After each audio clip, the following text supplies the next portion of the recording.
Okay, folks, it's December 7th here in South Texas, and I could not see a damn thing driving out here, so I had to pull over. But as you can see, it's got pretty bad pretty quick, and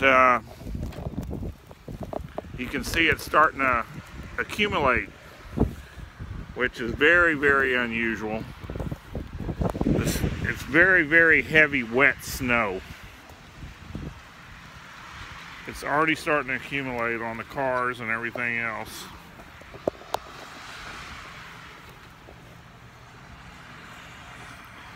So, too bad it's not Christmas. We'd have a white Christmas.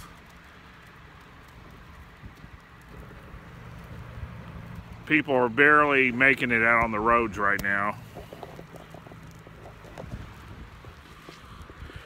I'm almost to the city of Lockhart. We'll see how it is when we get there. I'll make another report. But look at here.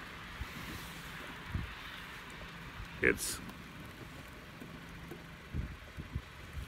winter in Texas.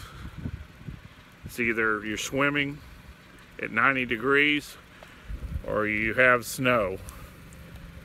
Very unusual.